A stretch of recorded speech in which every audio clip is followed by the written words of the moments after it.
नमस्कार, आप देख रहे हैं इंटरनेशनल एजेंडा और मैं हूं नगमा और ये थी कुछ इंटरनेशनल हेडलाइंस। और आज हमारा खास फोकस है रूस के एम्बेसडर की हत्या पर कि रूस के राजदूत जिनकी सीरिया के राजधानी अंकारा, टर्की की राजधानी अंकारा में हत्या की गई है, उनकी मौत के बाद इस पूरे इलाके पर और इस पूरे इलाके की जियोपॉलिटिक्स पर क्या असर पड़ेगा। इसमें यहाँ पर सीरिया में जो जंग चल रही है और जो वहाँ पर मुख्य खिलाड़ी हैं जिसमें कि रूस भी शामिल है, टर्की शामिल है, ईरान शामिल है, उनकी राजनीति पर क्या असर पड़ने वाला है, तो देखते हैं ये बड़ी खबर।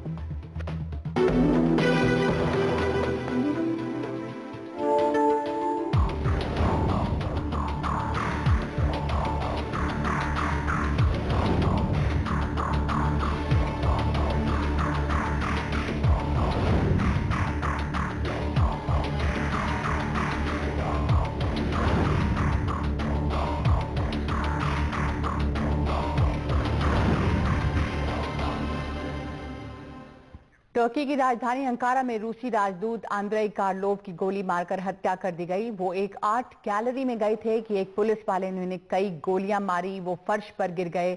उसके बाद हमलावर ने अरबी में कहा कि एलेपो को मत भूलना, सीरिया को मत भूलना। सीरिया की जंग में रूस सीरिया की सरकार का साथ दे रहा है और ये पहली बार हुआ है कि टर्की में किसी दूसरे देश के राजदूत की हत्या की गई है। इस हत्या के बाद रूस संयमित बर्ताव कर रहा है, लेकिन अभी ये पता लगाया जा रहा है कि आखिर इस हत्या के पीछे कौन है। इस बात पर भी शक नहीं है कि रूस इसका बदला जरूर लेगा, लेकिन फिलहाल टर्की और रूस दोनों एक ही सुर में बात कर रहे हैं। सीरिया को लेकर उसके पड़ोसी और कई दूसरे ताकतवर मुल्क आमने सामने हैं और अब रूसी राजदूत की हत्या के बाद से जो वहां का घटनाक्रम है, जो चीजें हैं, जो सियासत है, वो बदलेगी। सीरिया में रूस की मदद से असद सरकार विद्रोहियों के सामने अड़ी हुई है और अब कुछ जानकार मौजूदा परिस्थितियों को पहले विश्व युद्ध के पहले के हालात की तरह भी बता रहे हैं। हालांकि ये पक्के तौर पर नहीं कहा जा सकता, लेकिन अब ये देखना होगा कि रूस और टर्की के बीच जो डील हुई थी, जिसकी वजह से लोगों का वहां से निकलना शुरू हुआ था, इवैक्यूएशन शुरू हुआ था, क्या वो जारी रहेगा? क्या ये रूस और टर्की को आतंकवाद के खिलाफ करीब लाएगा या फिर रूस इस हमले का बदला लेगा और हालात यहां पर और बिगड़ेंगे?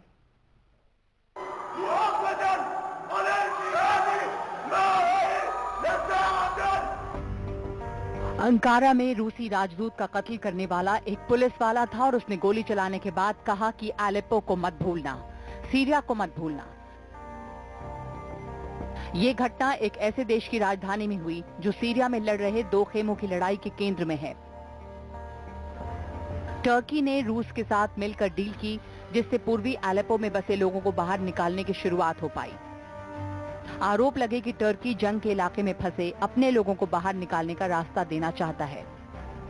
रूसी राजदूत की हत्या के बाद टर्की के विदेश मंत्री ने मॉस्को में रूसी विदेश मंत्री से मुलाकात की। टर्की के राष्ट्रपति एर्दोगान और रूसी राष्ट्रपति पुतिन ने अभी तो लगभग एक जैसे बयान दिए हैं। दोनों ने ही रिश्ते खराब करने की साजिश के लिए थर्ड पार्टी को जिम्मेदार होने का संकेत दिया है। एर्दोगान के समर्थक शक जता रहे हैं कि इस हत्या के पीछे अमेरिका में रहने वाले इस्लामिक उपदेशक फतेहुल्लाह गुलेन हो सकते हैं। रूसी राजदूत की हत्या के बाद टर्की में कई लोगों को हिरासत में लिया गया है। माना जा रहा है कि इस कत्ल के पीछे 18 लोगों के एक ग्रुप का हाथ है। एक दूसरी थियोरी ये भी है कि इस हादसे से कड़वाहट बढ़ने की बजाय रूस और टर्की नजदीक आ सकते हैं।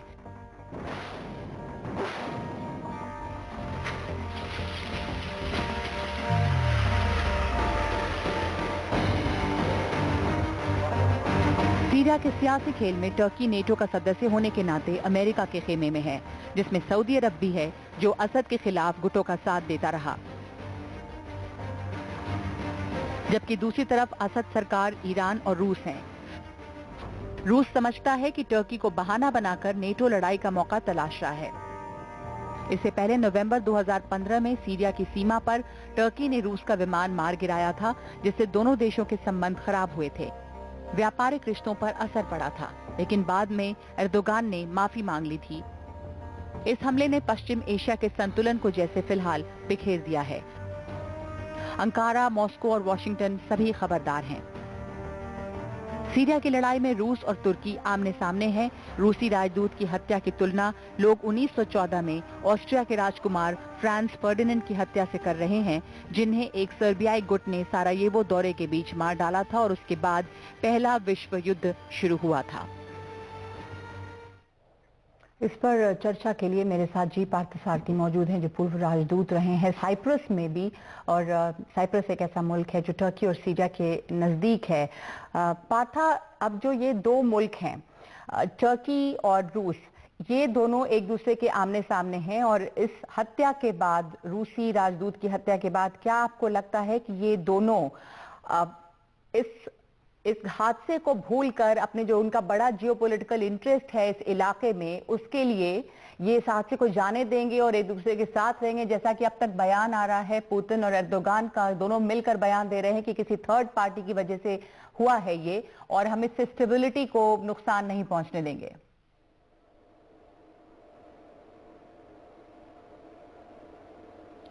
देखिए, इस पर तो एर्दोगान सरकार का कोई हाथ नहीं था। तो मेरे ख्याल और कुछ दिनों से काफी तालमेल रही है रूस और टर्की के बीच, और मैं नहीं समझता हूं कि इस हादसे के कारण उनका संबंध बिगड़ेगा। लेकिन आपके श्रोताओं को समझना पड़ेगा कि हो क्या रहा है वहां। सबसे पहले उनका पड़ोसी देश है सीरिया। सीरिया में अस्थिरता फैलाने के लिए अमेरिका के साथ मिले, ये पश्चिमी देशों के साथ मिले एर्दोगान, और वहां एक गृह युद्ध शुरू किया जिसमें 4 लाख लोग मारे गए हैं। अब उस गृह युद्ध में सहायता दे रहा था टर्की सुन्नी गुटों को, क्योंकि सीरिया एक ऐसे देश है जहां सुन्नी बहुमत हैं, लेकिन सरकार वहां अल्पसंख्यक शिया सरकार है। तो इन्होंने उसके तख्ता पलट में प्रयास की। सऊदी अरब मिला हुआ था, अमेरिका मिला हुआ था, बीच में आइसिल घुस गया, सबसे कट्टरवाद। तो वो सबके खिलाफ था, अमेरिका के खिलाफ था। अमेरिका ने उन पर बमबारी की तो आइसिल ने बदलाई कार्रवाई तुर्की में शुरू किया, और पिछले 2 सालों में इस तरह के बम धमाके में 380 लोग मारे गए हैं तुर्की में, और सिर्फ राजधानी अंकारा और सबसे बड़ा शहर में तकरीबन 320 मारे गए हैं। कई किस्म के युद्ध हैं। एक तो आइसिल के खिलाफ है। जब आइसिल के खिलाफ ये आए तो रूस इनसे सम्मिलित हुआ। तो अब जी इनको लड़ने के लिए रूस ने शिया अल्पमत सरकार असाद को मदद किया। अब शिया सरकार जो है और जो उन्होंने कार्रवाई की है सीरिया के, इससे मिला हुआ है ये, क्योंकि अलेप्पो जो है, जो राजधानी दमास्कस के पास है, वहां तो बहुमत में सुन्नी हैं, और वो सुन्नी बड़ी बुरी तरह से मारे जा रहे हैं रूसी बमबारी में। ठीक है पार्था, मैं आपसे ये पूछना चाहती हूँ कि यहाँ पर क्या शिया सुन्नी टकराव है? क्योंकि जो सीरिया के लोग हैं वो कहते हैं कि यहाँ तो कोई गृह युद्ध नहीं है। अगर आप सीरियन से बात करें जो भारत में रहते हैं, या जो सीरियन राजदूत हैं यहाँ पर, कि कोई गृह युद्ध नहीं है, वो शुरू से ही आतंकी गुट थे। इस्लामिक स्टेट भी है उसमें, अब तो जमात उल नुसरा भी है। 140 गुट हैं जो कि सरकार के खिलाफ लड़ रहे हैं, और कोई बगावत नहीं है। दूसरे की ये भी ब्लेम एक आ रहा है कि ये जो है टर्किश गवर्नमेंट, वो सऊदी अरब की तरह ही इस्लामिक स्टेट को सपोर्ट करती रही है।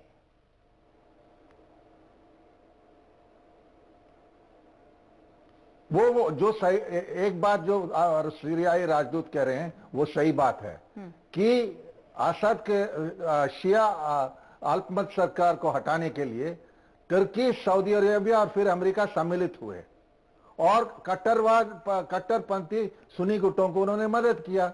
अब उसका कर्ज चुका रहे हैं। टर्की कर्ज चुका रहा है, अमेरिका और बीच में रूस आ गया है। तो वहां का जो स्थिति है सीरिया में बिल्कुल बिगड़ा हुआ है, और अलेप्पो में जिसके कारण यह हादसा हुआ, तकरीबन कहते हैं कि 2-3 लाख लोग मारे गए, जिसमें ज्यादातर सुन्नी थे, और रूस के बॉम्बिंग में और सीरियाई सरकार के बॉम्बिंग में। तो ये उसका बदला है।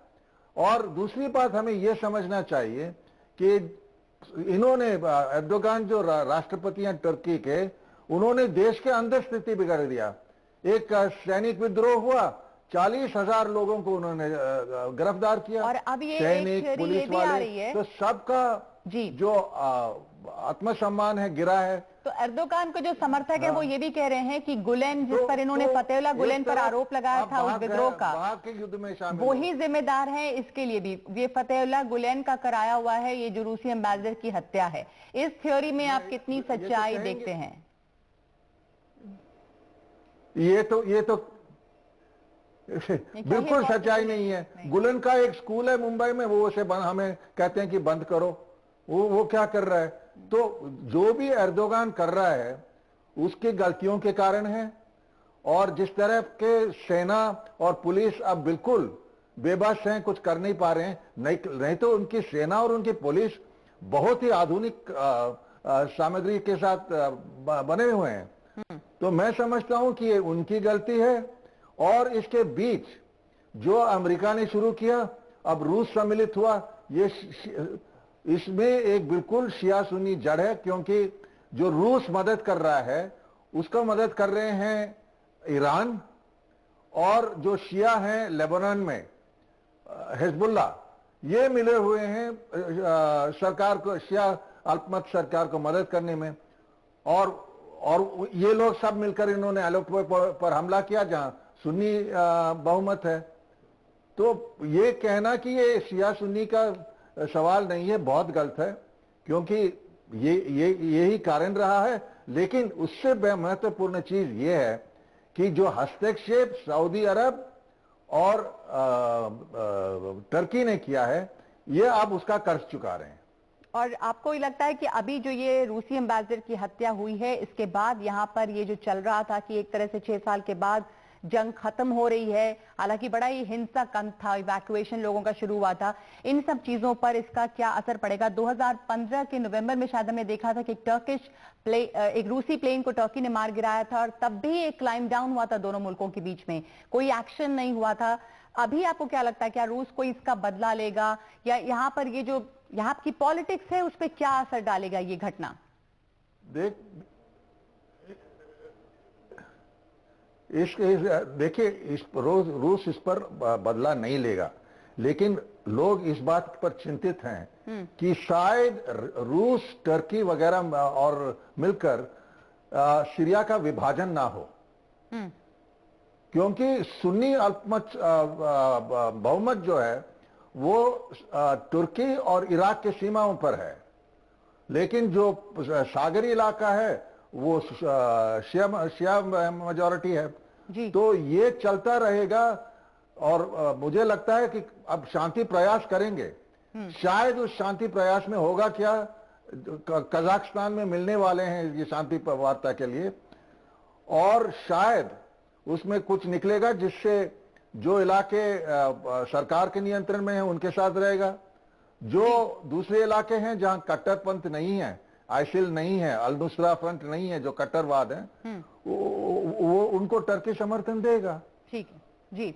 और रूस खुश रहेगा जब तक आसाद के साथ उनके साथ हैं, क्योंकि उनकी नौसेना का अड्डा वहां है। और गैस। और अमेरिका अब कहता है कि सबसे बड़ा मुश्किल चुनौती है आइसिल।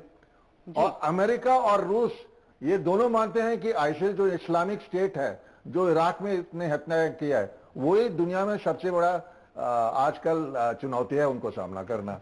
तो यहाँ के जो परिस्थिति है बिल्कुल बिगड़ गई है। कौन किससे लड़ रहा है मुश्किल है समझ में नहीं आ रहा है। और इस पर भी निर्भर है कि आप कौन से मीडिया की रिपोर्ट्स पढ़ रहे हैं, कौन किससे लड़ रहा है, कौन आतंकवादी है, कौन आतंकवादी नहीं है। शुक्रिया आपका बहुत बहुत पार्था, इस पर बातचीत करने के लिए, समझाने के लिए कि वहाँ की राजनीति जो है वो क्या है। सच में अगर आप अरब न्यूज चैनल्स देखें या पढ़ें, और अगर आप western news channels, western media की खबर देखें, तो दोनों में बहुत फर्क है। एक तरफ शिया सुन्नी लड़ाई के तौर पर इसे दिखाया जाता है, पर अरब जो दुनिया है, वहाँ के जो अखबार हैं, चैनल्स हैं, वो इसको मानने को तैयार नहीं। और इसमें अमेरिका और रूस की जो लड़ाई है वो सामने है, इसमें गैस और तेल का भी खेल है। अगली खबर बर्लिन की है, जर्मनी की